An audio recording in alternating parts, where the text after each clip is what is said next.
अगर 1 मिनट में इस बात को मान लें कि हाँ अगर हमारे गुरु ठीक होते तो आज हम पार होते। माँ ने कहा है कि जो असल गुरु होगा तो हम तो उसके शिष्यों से पहचानते, उसके कुंडलिनी से पहचानते। हम तो किसी भी गुरु को नहीं जानते थे। जैसे कोई हमारे सामने आता था हम समझ जाते कि ये कौन से गुरु के चेले आए हुए हैं। जैसे महाराष्ट्र में एक गुरु थे, वो बहुत अपने को समझते थे, सन्यासी थे। अपने को सन्यासी लोगों से हम लोग बड़े अभिभूत रहते हैं, सोचते हैं वाह वाह वाह वाह सन्यासी आदमी आ गए तो बस।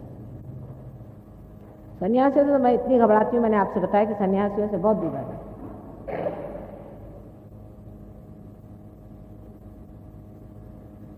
तो अगर सन्यासी कोई अपने सामने आ गया तो लोग सोचते वाह भाई इससे बढ़ के कोई नहीं। वो सन्यासी का जीवन कैसा है, उसका खान पीन कैसा है, वो किस तरह से लोगों को खसोटता है, नोचता है, ये कोई नहीं देखता। उसने सन्यासी का वस्त्र पहन लिया और बढ़ा दिया। और उनकी कुंडलिनी में एक विशेषता होती है कि कुंडलिनी एकदम ऊपर चढ़ के धड़ से फिर नीचे गिर जाती, उसको बांधना पड़ता। सबके एक एक तरीके हैं, उससे आप पहचान सकते हैं कि इनके गुरु कौन थे। इतने झूठे गुरु संसार में आए हुए हैं कि आपको अंदाज नहीं है कि कितने गुरु आए। असल भी गुरु बहुत सारे हैं। आज एक साहब ने पूछा कि कोई असल गुरु भी है, मैंने कहा है। अब अमरनाथ में एक नागनाथ बाबा, वो कभी कभी आते हैं, मेरे लिए आते हैं हमेशा मुझे मिलने। महाराष्ट्र में है गगनगढ़ महाराज, दक्षिण में एक ब्रह्मचारी करके हैं, वो रहते हैं कालीकट। ये ब्रह्मचारी नहीं, रंगून में एक है। ऐसे हैं काफी लोग हैं, लेकिन वो लोग समाज में नहीं है, शहर से बाहर दूर जंगलों में। गगनगढ़ महाराज सबसे बताते थे कि अब जब माँ ही आ गई तो तुम कहो मेरे पास आते हैं।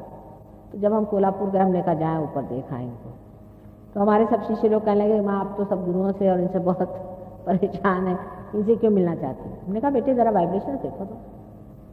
वो 7 मील ऊपर चढ़ना था, हमने कहा हम तो चढ़ के जाएंगे उनसे मिलने। जब उन्होंने ऐसे हाथ किया तो उनके सबके अंदर हाथ में ठंडा ठंडा आने लगा। तो कहने लगे कि चलिए। जब ऊपर गए तो देखा तो बैठे थे मस्ती में अपने और बहुत नाराज। कहने बरसात हो रही थी, सब भीग गई आप।